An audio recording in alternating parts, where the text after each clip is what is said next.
Hola a todos, a todas, a todes. Le damos la bienvenida en esta mañana, tarde o noche, dependiendo de cuándo vos estés mirando este curso, al curso de Tarot Profesional. Mi nombre es Pablo Briano, soy terapeuta holístico y también profesor, entre otras cosas, de Tarot.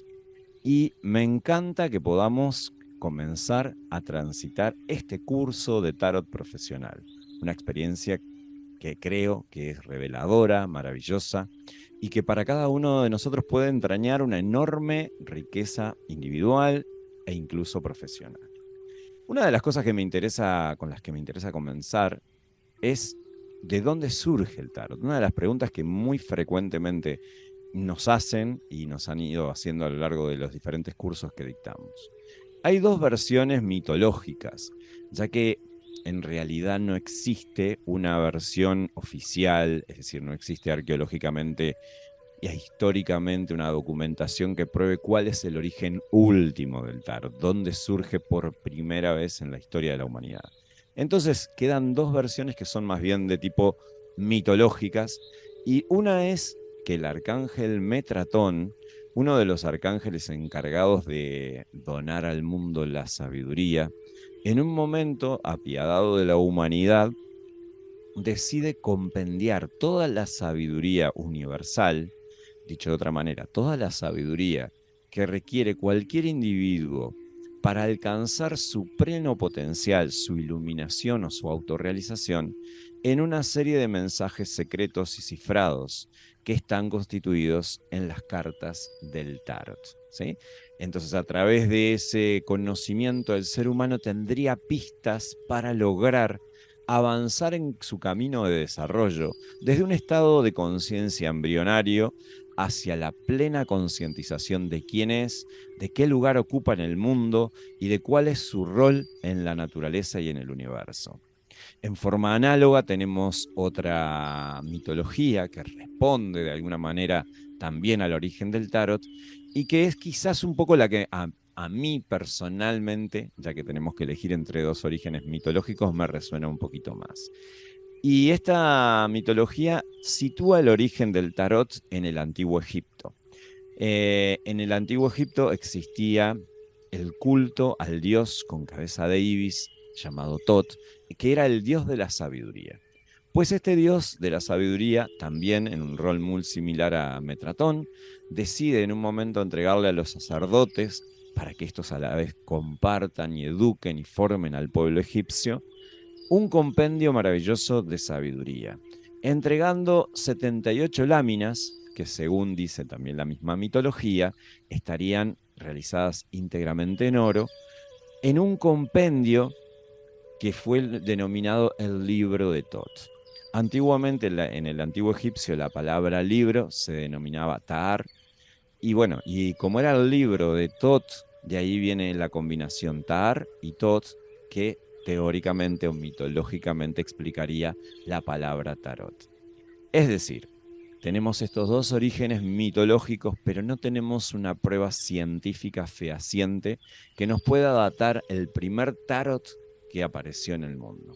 Lo que sí se sabe es que el tarot es algo antiquísimo y los primeros tarot que aún se conservan vienen de la época medieval. Eso sí es, digámosle que desde el punto de vista científico nosotros conocemos. Otra de las preguntas que nos hacen y que uno también se puede realizar, ¿no? ¿Cómo es que estas cartitas de cartón, ¿verdad? Que son el tarot, que son representan a los arcanos del tarot, van a estar de alguna manera permitiéndome ver, visualizar eventos ocultos, conocimientos sagrados, revelar cosas que van a suceder en el futuro o revelar cosas que han sucedido en un pasado al cual yo no tengo acceso? ¿Cómo funciona esto? Bueno, resulta que no hace mucho el famoso Carl Jung investigó en profundidad el fenómeno de las sincronías y de alguna manera de sus estudios se devela lo que hoy conocemos como las teorías del espejo. Es decir, que hay muchas cosas en el universo que hacen de espejo entre sí. Nosotros sabemos que de repente cuando conectamos con una persona y en esa persona hay cosas que no nos agradan, probablemente esa persona ha sido puesta, perdón, por la sincronicidad universal en nuestro camino para que reconozcamos determinados aspectos que de otra manera quizás no nos sería tan fácil de reconocer. Entonces, parece que al ser humano le es mucho más fácil o es necesario para que el ser humano entienda que muchos de los fenómenos que están adentro de sí, que necesita ver o abordar o trabajar dentro de sí, en realidad se le hace más fácil visualizarlos cuando están afuera de la persona, ¿sí? De esa manera usamos determinados espejos cósmicos, como son la astrología, las runas, el tarot, la numerología, que no son más que exteriorizaciones de fenómenos que están pasando dentro nuestro. Es decir, cuando nosotros nos referimos a la astrología, vemos afuera y buscamos a través de las interrelaciones planetarias las fuerzas que en realidad están plasmadas ya dentro mío. Para decirlo claramente, cuando nosotros decimos qué es lo que me contesta estas cartitas de tarot, bueno, en realidad lo que me está contestando es mi parte anímica, mi alma, que utiliza el espejo para reflejarse en estos arcanos, en estas cartitas que tienen estas láminas con un determinado simbolismo particular.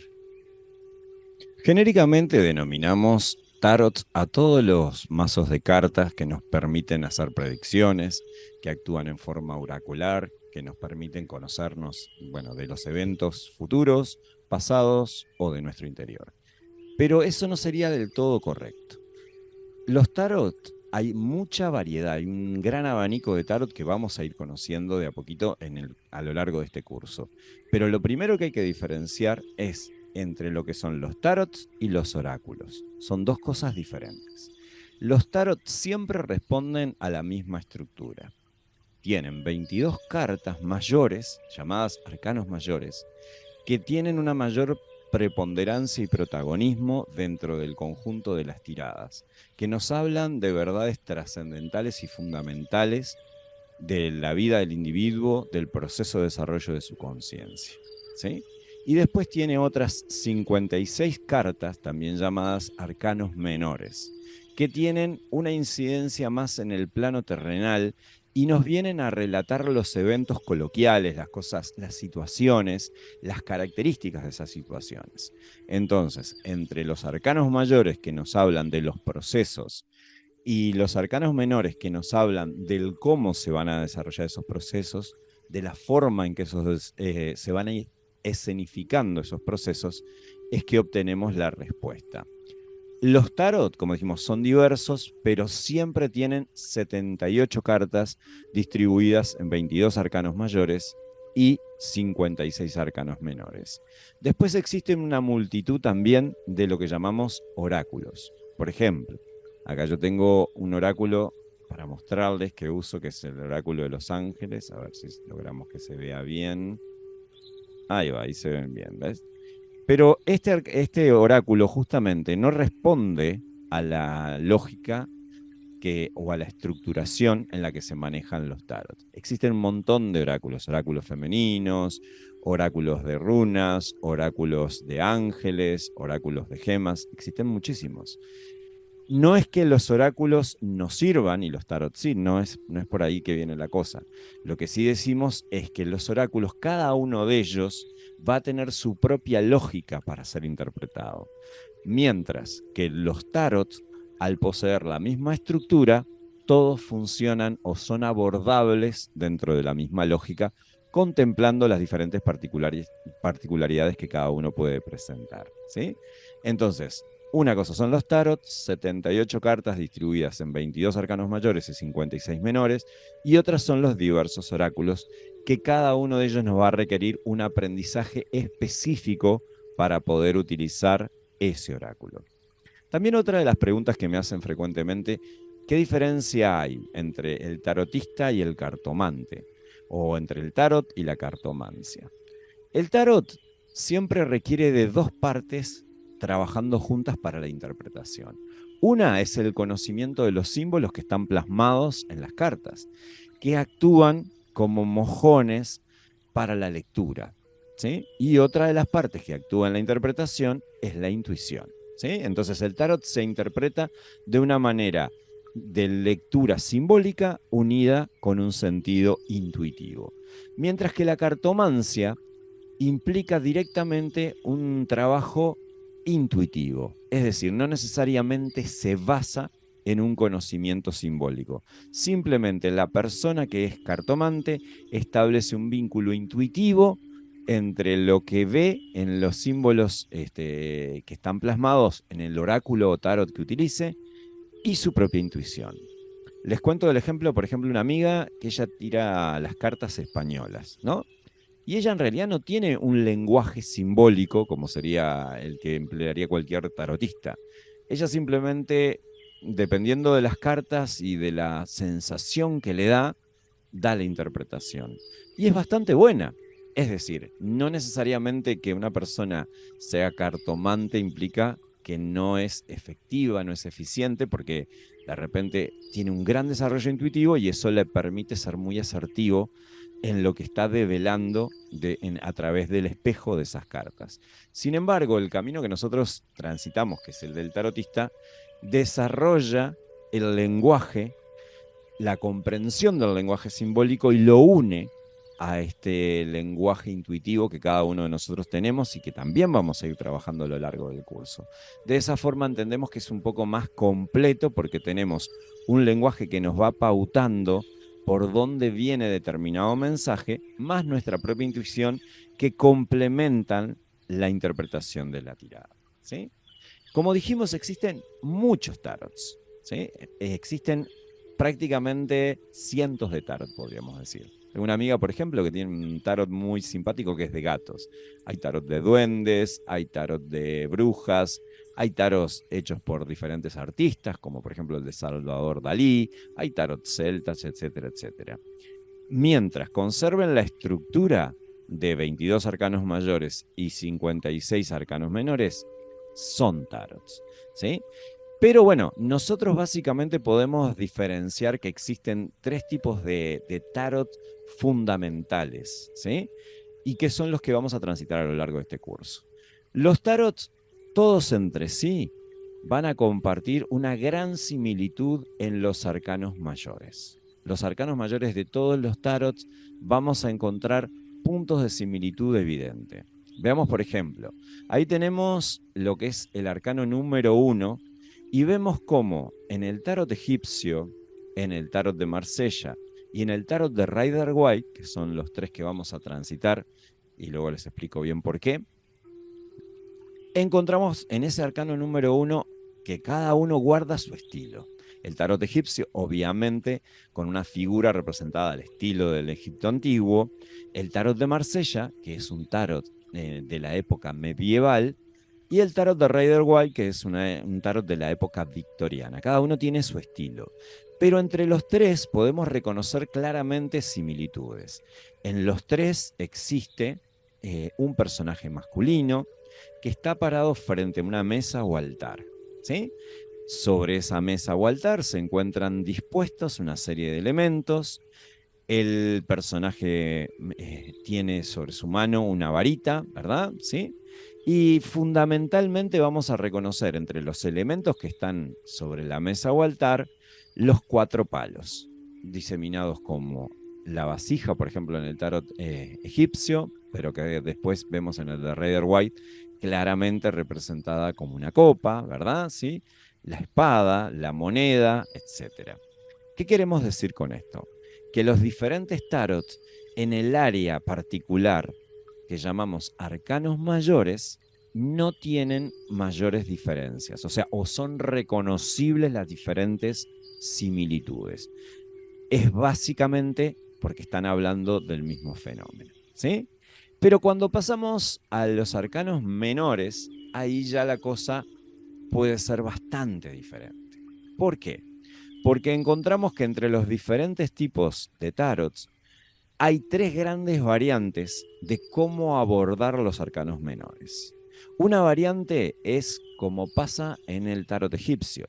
en donde cada uno de los 56 arcanos menores son una lámina específica, que tiene un nombre específico y una distribución de personajes y simbolismos específicos. Es decir, la primera variante que vamos a encontrar es la de un arcano menor es igual a una lámina específica, ¿sí? La segunda variante que vamos a encontrar, representada arquetípicamente en lo que es el tarot de Marsella, es donde encontramos ya que no hay láminas particulares en los arcanos menores, sino que estos arcanos menores están constituidos por los 4 palos de la baraja. Entonces ahí hacen irrupción lo que son los oros, las copas, los bastos y las espadas, ¿sí? Que requieren otro nivel de comprensión que también vamos a abordar dentro de este curso, ¿no? ¿Sí? De cómo entender qué simboliza el 3 de copa, el 1 de oros, el caballo de espadas, etcétera, etcétera, ¿sí?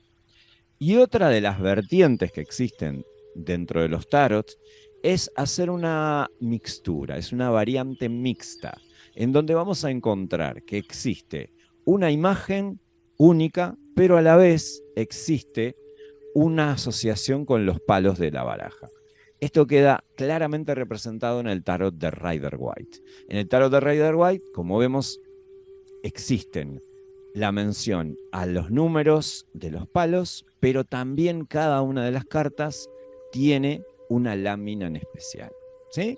Todos los diferentes tarot que vamos a poder encontrar en cualquier tienda de tarots o cualquier tienda esotérica van a estar comprendidos dentro de estas 3 variantes. La variante de lámina única para cada arcano menor, la variante de los 4 palos de la baraja, para los arcanos menores también, y la variante mixta que combina una lámina particular y una determinada cantidad de elementos de la baraja, como son los palos, de los diferentes elementos, valga la redundancia, ¿sí? Esto es importante, porque cada uno de los tarot va a necesitar un abordaje diferente, pero a la vez podemos, conociendo estas variables, establecer interrelaciones entre ellos, a las cuales obviamente nos vamos a abordar, ¿sí? Otra de las cosas que no quiero dejar pasar por alto es cuando hablamos de arcanos mayores y arcanos menores. Como dijimos, los arcanos mayores nos hablan de los procesos, de los tránsitos importantes, sustanciales en la vida de un individuo, y los arcanos menores nos hablan de las circunstancias, de los entornos o de los entretelones donde se van a dar esos procesos. Pero como vemos, tanto arcanos mayores como arcanos menores responden a la palabra arcano. Y es que a las cartas de tarot las llamamos o las denominamos arcanos. La palabra arcano es bien simbólica porque representa algo misterioso, lejano y profundo. Y eso hace referencia a lo que cada una de estas cartas contiene y representa. Si bien uno puede llevar mucho tiempo trabajando, conociendo e interrelacionando con estas cartas, resulta que siempre parecen que estas cartas tienen nuevos niveles de profundidad que brindarnos. Siempre cada tanto nos sorprenden, ¿verdad? Mostrándonos que había nuevos niveles de profundidad. Por eso se llaman arcanos. Es decir, parece que cada una de estas cartas representa un misterio que no se termina de agotar. Y es de esa manera muy justo llamarlo como arcano, como algo misterioso, profundo, espiritual, trascendente, ¿sí? Por eso coloquialmente las podemos llamar cartas o arcanos, pero de ahí viene el nombre y la denominación de arcano para cada una de ellas, ¿sí? Cuando nosotros hablábamos de los arcanos menores, decíamos que en la vertiente de lámina única es bastante fácil de alguna manera hacer el abordaje. Porque si nosotros, por ejemplo, como en el tarot egipcio tenemos la carta de la soledad, capaz que no necesitamos tener un gran conocimiento específico, porque entendemos de qué se trata cuando hablamos de la soledad, cuando hablamos de la cooperación, cuando hablamos del pensamiento, cuando hablamos del renacimiento, etcétera, etcétera. Todos nombres de cartas de arcanos menores del tarot egipcio, ¿verdad? Entonces, estas cartas que tienen una lámina única y un nombre que las referencia, de alguna manera se develan por sí solas, ¿sí? Ahora, cuando llegamos a la variante en donde nos encontramos los 4 palos de la baraja, como sucede en el tarot de Rider-Waite, la cosa cambia. Porque no es tan fácil entender de qué estamos hablando cuando decimos el 4 de basto, o de qué estamos hablando cuando decimos la sota de oro. Entonces, eso es importante empezar a entenderlo para, de alguna manera, podamos continuar el curso con esta claridad y develando, estando en disposición de develar cualquiera de los tipos de tarot que nos guste y que nos resuene manejar. ¿Sí? Cuando tenemos los 4 palos de la baraja, tenemos las copas, tenemos los oros, tenemos los bastos y tenemos las espadas. ¿Qué representan estos 4 palos de la baraja? Bueno, cada uno de ellos está vinculado con los elementos de la naturaleza, ¿sí? De forma tal que las copas, como no existe el elemento vino, representan al elemento agua, ¿sí? El pentáculo u oro representa al elemento tierra, de donde tiene origen, de donde extraemos el oro. Los bastos o palos representan al fuego, porque con esos palos, con esos bastos, encendemos las hogueras y podemos hacer una antorcha, ¿verdad? Trasladar una llama, trasladar el fuego. Y las espadas representan al elemento aire, ¿sí? Entonces esto es fundamental. Agua está representado por copas, tierra representado por los oros, bastos representando al elemento tierra y el aire representado por las espadas, ¿sí? Entonces, si tenemos algún conocimiento de astrología, sabemos que hay determinados signos que son de agua, otros de tierra, otros de aire, otros de fuego, ¿verdad? Resulta que la naturaleza afuera también tiene una expresión dentro del ser humano, ¿sí? Hay una analogía, decían los antiguos sabios, tal como es arriba es abajo, tal como es afuera es adentro, dicho en la tabla de Esmeralda de Hermes Trismegisto. Entonces, si afuera hay agua, ¿cómo se representa esta agua dentro nuestro a nivel psicológico? Bueno, el agua está asociada con las emociones, ¿sí? Por eso reconoceremos que los signos de agua son signos altamente emocionales, ¿sí? La tierra está relacionada con nuestro enraizamiento y con nuestros apegos. Bueno, igualmente sabremos que los signos de tierra son signos muy estructurados, bastante apegados, ¿verdad? Muy tierra, muy enraizados, ¿sí? Muy terrenales, literalmente, ¿sí? El fuego representa nuestras pasiones, nuestros impulsos, ¿sí? Nuestras ganas de acción. Entonces, análogamente, sabemos que las personas de signos de fuego, bueno, son personas apasionadas, impulsivas, ¿verdad? Con gran motivación interna para hacer y crear, ¿sí? Y finalmente tenemos al aire, que representa los pensamientos, ¿sí? Nuestra capacidad de pensamiento y nuestra movilidad física, ¿sí? Entonces, tendiendo nuevamente la analogía, vemos que los signos de aire son personas que piensan muchísimo, piensan mucho, su cabeza vuela, va a mil, y que a la vez tienen una particularidad, es que se mueven mucho, van y vienen y traen y llevan, ¿verdad? ¿Sí?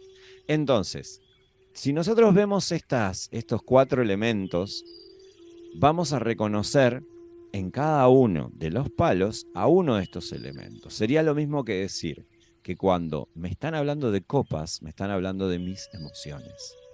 Cuando me están hablando de oro, me están hablando de mis apegos. Cuando me están hablando de fuego, me hablan de mis pasiones. Y cuando me están hablando de aire, me están hablando de mis pensamientos, ¿sí? Entonces, ¿cómo se interpreta de una forma básica cualquier tarot que esté interrelacionado con los 4 palos de la baraja, con los 4 elementos de la naturaleza? Bueno, se toma como referencia el número, ¿sí? Supongamos que tenemos el 1 de copas. Entonces vamos a tomar ese 1, lo vamos a tomar en referencia al arcano mayor número 1, ¿sí? Que en este caso sabemos que es el mago, al cual vamos a estudiar. No se preocupen, vamos a ir paso a paso, ¿sí? Pero el 1, ¿qué representa? Bueno, el 1 es el inicio, el avance, el cambio y el crecimiento que posibilita lograr determinadas cosas que nosotros nos proponemos, ¿sí? Entonces, vamos a tomar como referencia el 1. Entonces, sabemos que el 1 representa, el mago representa el cambio, el impulso, el trabajo sobre sí mismo para lograr cambios afuera, ¿sí? Lo que vamos a hacer, si es un 1 de copa, vamos a unir ambos simbolismos, perdón, ¿sí?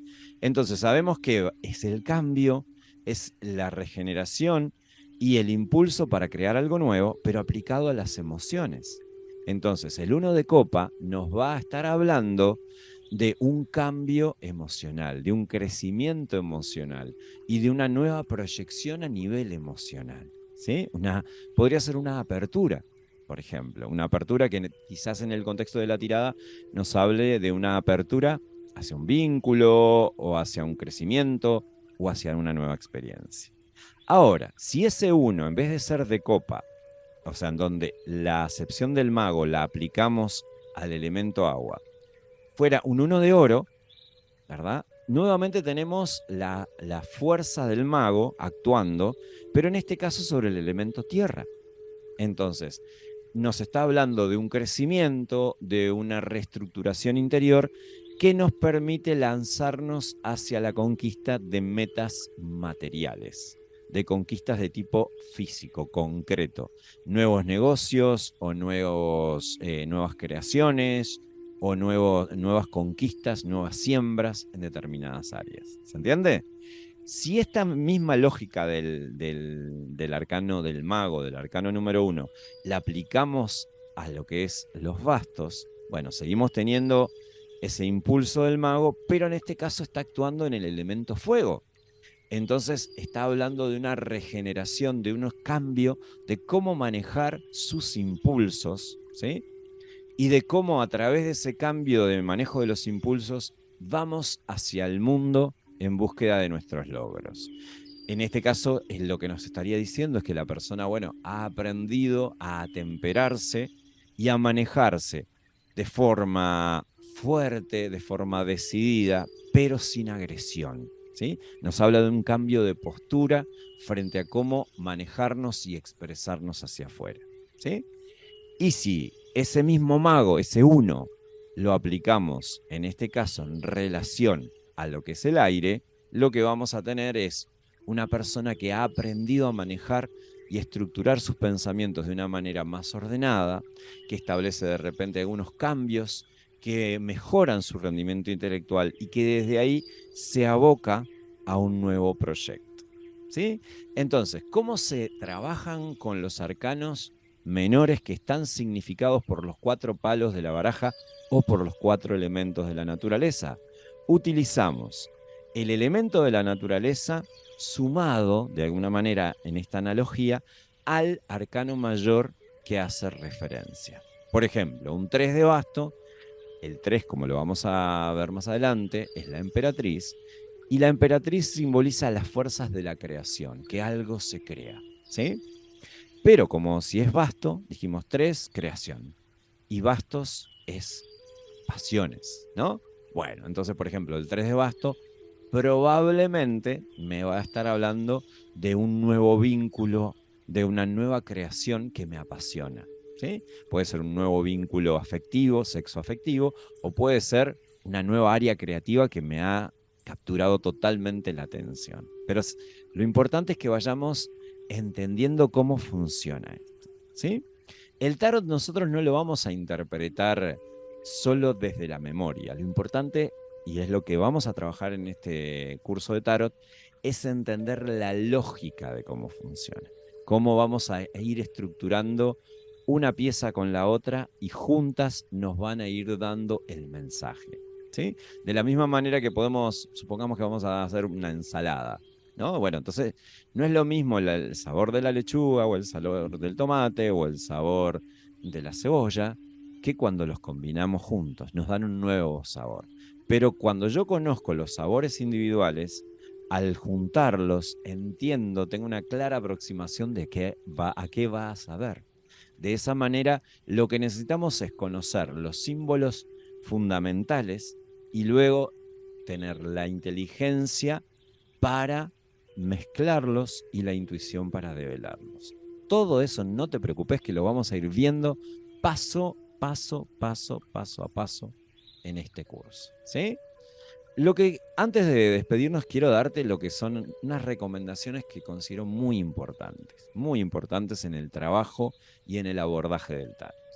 Primero que nada, cuando nosotros consultamos para otras personas, tenemos una gran responsabilidad, ¿sí?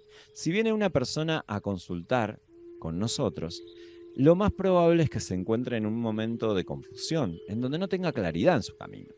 Y entonces nosotros tenemos que abordar eso con mucha responsabilidad, porque lo que nosotros interpretemos de alguna manera va a ser el fundamento o base probablemente de su accionar futuro, de las decisiones que tome, ¿sí?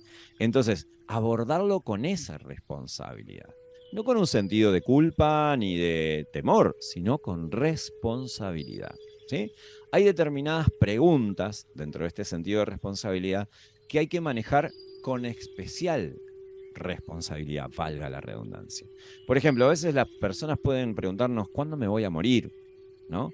O una persona que está enferma puede preguntarnos sobre el desarrollo de esa enfermedad.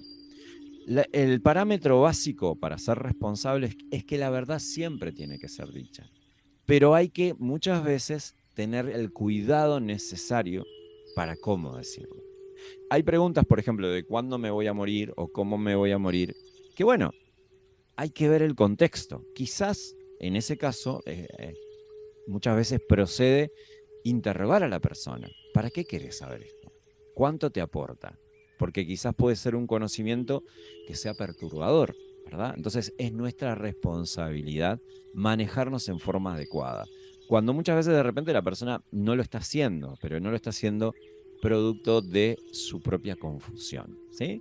Entonces, la primera recomendación que tengo para darte es que abordes las tiradas, las consultas de tarot para otras personas desde ese lugar, no del temor, no de la duda, sino de la responsabilidad de hacer la lectura con todo el corazón y de estar en la mejor disposición intuitiva y conscientiva para dar la mejor devolución posible, ¿sí?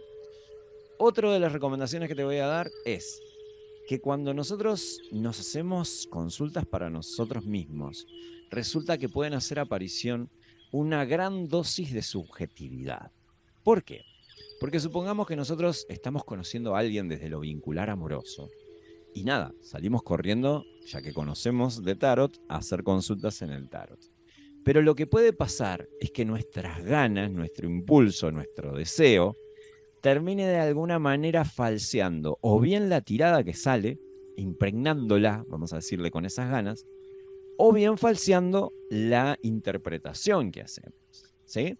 Entonces, lo que recomiendo siempre es, si tenemos algún otro amigo que también, amigo, amiga, que también cultive el arte del tarot, en esos casos que son muy personales, que estamos muy, muy involucrados, pidámosle a ellos que nos hagan la consulta, ¿sí? Porque va a tener mucha más objetividad. Gran parte de la objetividad que nosotros tenemos al hacer consultas para otras personas está porque justamente no estamos involucrados, ¿sí? No somos tan parte de la vida de la otra persona. Entonces, eso nos permite una distancia que nos da objetividad. Pero cuando estamos consultando sobre algo muy importante para nosotros, esa distancia se disuelve y puede falsear las diferentes respuestas o las diferentes interpretaciones. Tengamos en cuenta esto. No quiere decir que siempre van a ser incorrectas, ¿no? No quiere decir eso. Digo que siempre tengamos en cuenta que hay un elemento de subjetividad cuando consultamos para cosas en las que estamos profundamente involucrados tanto pasionalmente como emocionalmente, ¿sí? Otra de las recomendaciones que te voy a dar, dado que este es un curso de tarot profesional, es no lucrar con el tarot. ¿Y esto qué quiere decir? Porque uno dice, bueno, pero a ver, si voy a hacer una tirada de tarot, hay un principio de retribución entre la persona que hace la consulta y uno.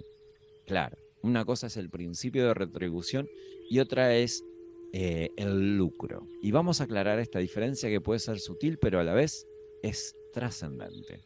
Lo importante es que cuando viene una persona a hacer una consulta, nosotros no la veamos como un billete de euro o de dólar o de la moneda de tu lugar. la veamos como lo que es, un ser humano que está viniendo a buscar ciertas pautas para tomar decisiones en su vida y para hacerlo asertivamente. ¿Sí? Entonces, que el abordaje no sea por nuestro interés económico, que nuestro abordaje sea por el interés de ayudar o de colaborar en el proceso de esa persona. ¿Sí? Luego, por lógica universal, hay una retribución que nosotros la podemos pautar de determinada manera, ¿no? Poniendo lo que es nuestro arancel, nuestro cobro, nuestro intercambio sugerido. ¿Sí? Pero primero, lo que nos tiene que guiar no es el lucro, sino que es el anhelo de servicio y de ayudar. ¿Sí? Entonces, cuando uno lo hace desde ese lugar, limpia su intencionalidad y a la vez abre las puertas a que el otro nos haga la retribución desde un lugar muy agradable, desde el intercambio justo energéticamente hablando. ¿Sí? ¿Se entiende? Es una diferencia sutil, pero es de cómo vemos a esa persona que viene a que nosotros le colaboremos en ese proceso de aclarar sus dudas y de ir visualizando las decisiones para su camino. ¿Sí? Otra de las recomendaciones que te voy a dar para vos y también para que la puedas dar a las personas que llegan a tu consulta es que no consultemos el tarot si no le vamos a prestar atención. Imaginemos que el tarot es una persona como si fuera un anciano de gran sabiduría. Entonces, hagamos la analogía de que tenemos que escalar una gran montaña en búsqueda de encontrar dónde está ese anciano para que nos conteste una determinada interrogante que tenemos, para que nos devele una duda que tenemos, o muchas. Y una vez que llegamos a ese lugar y le pedimos a ese anciano sabio que nos devele y que nos asista en ese proceso, lo que nos dice no le prestamos ningún tipo de atención y hacemos exactamente todo lo contrario. La pregunta es, ¿qué sentido tuvo? ¿Para qué le consultamos a ese anciano? ¿Para qué hicimos todo ese esfuerzo si vamos a hacer lo que queremos? Hagámoslo y simplemente no le preguntamos a nadie. ¿Sí? Lo mismo sucede con el tarot. Si yo ya tengo una decisión tomada, ¿para qué voy a consultar el tarot? Si yo ya tengo el billete de avión comprado, las maletas hechas, los hoteles reservados, ¿para qué voy a consultar si tengo o no, o si me conviene o no hacer ese viaje? Si ya tengo la decisión tomada. Si me sale que no, ¿qué voy a hacer? ¿Voy a devolver todo? ¿Voy a dar marcha atrás a todo? Lo más probable es que no. Y lo único que va a hacer esa tirada de tarot es jugarme en contra, porque voy a estar haciendo el viaje con el consejo del tarot de que no lo haga. No hay necesidad. Si yo ya tengo una decisión tomada, sigo mi camino. Si tengo dudas, si quiero perfeccionar o ser más asertivo en la toma de mis decisiones, consulto el tarot y luego actúo en consecuencia. ¿Sí? Otro de las recomendaciones, consejos que te voy a dar, es que el tarot no es un juego. ¿Sí? El tarot es una fuente sagrada, un espejo sagrado en donde se refleja el alma del consultante. ¿Sí? Entonces, cuanto con mayor seriedad, respeto y pleitesía veamos al tarot, mejor va a ser nuestra relación con el tarot. Y desde ese lugar, la interrelación que tenemos es muy respetuosa y amorosa. Y es casi seguro que siempre el tarot se va a disponer para brindarnos las respuestas que estamos buscando. Pero si nosotros lo usamos en forma irrespetuosa, lo usamos como un juego, entonces esa relación se va enturbiando, ¿verdad? ¿Sí? Es como que en un punto le vamos faltando el respeto. Esto no quiere decir que no podemos, de repente, en una reunión con amigos, hacer una consulta de tarot, o que no podemos hacer en algún ambiente específico. De hecho, por ejemplo, a mí me han contratado en varias ocasiones en reuniones, por ejemplo, en fiestas de Halloween, bueno, para que haga consultas de tarot para los clientes de determinados boliches, de determinados pubs, pero siempre lo hago desde el lugar del respeto, sabiendo que en mis manos tengo un vehículo que establece un vínculo directo con el alma de la persona que está consultando. ¿Sí? Cuando hablamos de que el tarot no es un juego, es porque implica un respeto específico. ¿tá? Y el respeto no necesariamente quiere decir que, bueno, que tenemos que establecer un contexto súper especial afuera para que esté presente, sino que el contexto está dado desde mi visión y desde mi sentir.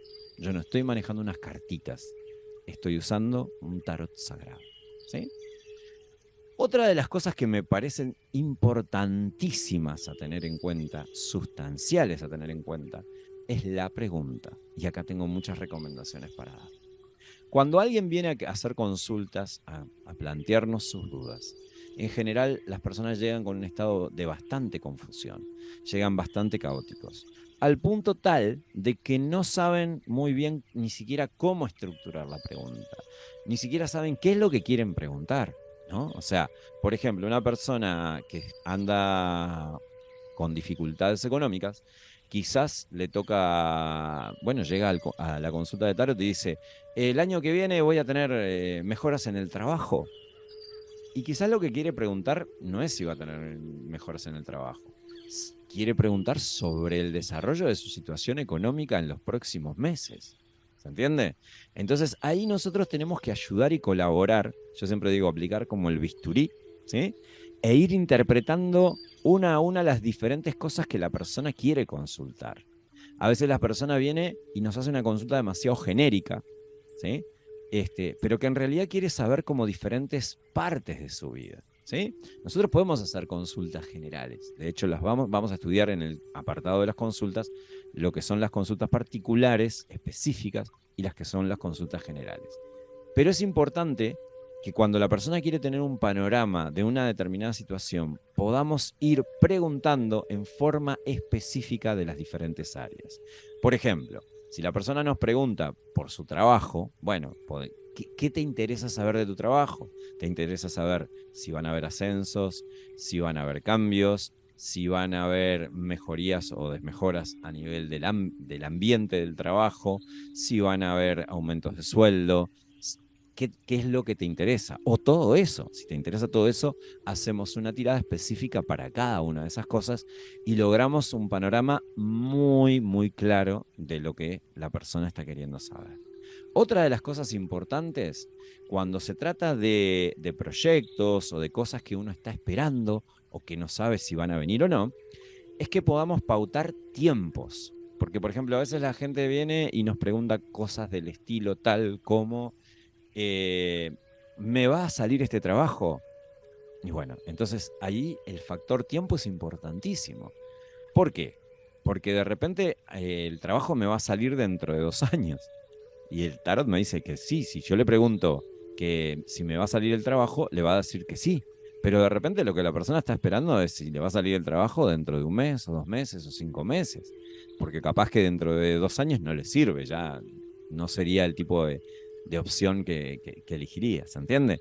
Entonces, cuando la persona nos habla de algo que está esperando, ¿sí? Del destino de algo que está esperando, pautemos tiempos, ¿sí? O sea, ¿en cuánto tiempo te parece que consultemos? Esa sería la pregunta. 3 meses, 1 mes, 6 meses, ¿no? ¿Sí? O sea, por ejemplo, viene alguien típico, nos pregunta, bueno, ¿voy a volver con mi ex? Bueno, el tarot nos puede decir que no, y bueno, ahí ya sería liberado para todo el tiempo, ¿no? O sea, para todo el futuro. Pero si nos dice que sí, bueno, pero ¿en cuánto tiempo? Capaz que me reencuentro con mi ex dentro de 10 años y volvemos. Y el tarot no me mintió, ¿sí? Lo único que yo nunca le pregunté es el plazo, el marco temporal en el cual se podía dar ese evento, ¿sí? Otra de las cosas que es importante no hacer son lo que se llaman las preguntas encadenadas, ¿sí? Hay que diferenciar cada pregunta. Si hay varias preguntas dentro de una misma pregunta, hay que diferenciarlas y hacer consultas para cada una de ellas. Me explico claramente. Supongamos que me voy a ir a comprar un auto, ¿no? Y entonces veo, dentro de las opciones que me ofrecen, tengo 3 autos. Un auto blanco, un auto azul y un auto rojo, ¿sí? Entonces, si yo pregunto cuál es el mejor auto para mí o el más recomendado o el que mejor resultado me va a dar, el azul, el blanco o el rojo, estoy haciendo una pregunta que está encadenada. Entonces, para el tarot se le dificulta responderme claramente. Me lo va a responder, pero va a ser muy difícil interpretarlo, porque en realidad no puedo preguntar cuál es el mejor este y este. Lo que tengo que hacer es, bueno, hago una consulta para el auto azul. ¿Cómo me va a ir con este auto? ¿Cómo me va a ir con el blanco? Hago otra consulta. ¿Cómo me va a ir con el rojo? Hago otra consulta. Y notoriamente, de esa manera van a salir claramente cómo es la interrelación entre mi persona y cada uno de los autos, y una de ellas va a ser mucho mejor que la otra, entonces es la decisión correcta. ¿Se entiende? No hacer preguntas encadenadas es fundamental. Hay un principio, por eso me parece que es esencial tenerlo presente, que es una mala pregunta o una pregunta mal hecha o mal estructurada nos va a dar una respuesta errónea o una interpretación confusa. ¿Sí? Hay un caso bien interesante, bien anecdótico, que es en la época helénica, ¿no? Ya en los años 500 a.C., en donde era muy habitual, en vez de hacer las consultas de tarot, hasta donde sabemos, ir a un oráculo llamado el oráculo de Delfos al menos una vez en la vida. Había un rey de un reino llamado Lidia, el rey Creso, y este rey fue hasta el oráculo de Delfos con la intención de develar si tenía que ir a la guerra con los persas, un imperio que limitaba con su reino. Y entonces el oráculo le dijo, en una respuesta muy al estilo de lo que hace el tarot, le dijo, ve a la guerra y destruirás un gran imperio. Entonces Creso, ante esta respuesta, dijo, bueno, perfecto, esto quiere decir que tengo la victoria asegurada. Y bueno, se lanzó a esa guerra, pero lamentablemente el imperio que destruyó fue el suyo. ¿Sí? ¿Y eso por qué fue? ¿Es que acaso el oráculo le mintió? No, no le mintió. La respuesta fue incorrecta. ¿Sí? Él tenía que haber sido más claro. ¿Sí? Preguntar algo del estilo, si voy a la guerra con los persas, ¿lograré la victoria para mi reino? Entonces ahí no hay forma de que la verdad se nos escape, no hay forma de que la respuesta del oráculo no sea exacta. Lo mismo sucede con el tarot. ¿Sí? Entonces, estos consejos nos van a ayudar a caminar en nuestras consultas con mucha más certidumbre para que ellas sean concretas, claras y a la vez despojadas de todo tipo de ambigüedad. Bueno, hasta aquí dejamos esta primera clase. Un gusto que hayas compartido esta primera clase y nos vamos a ver en la segunda clase de este curso de tarot profesional. Soy Pablo Oriano y me despido deseándote que tengas un hermoso, hermoso día.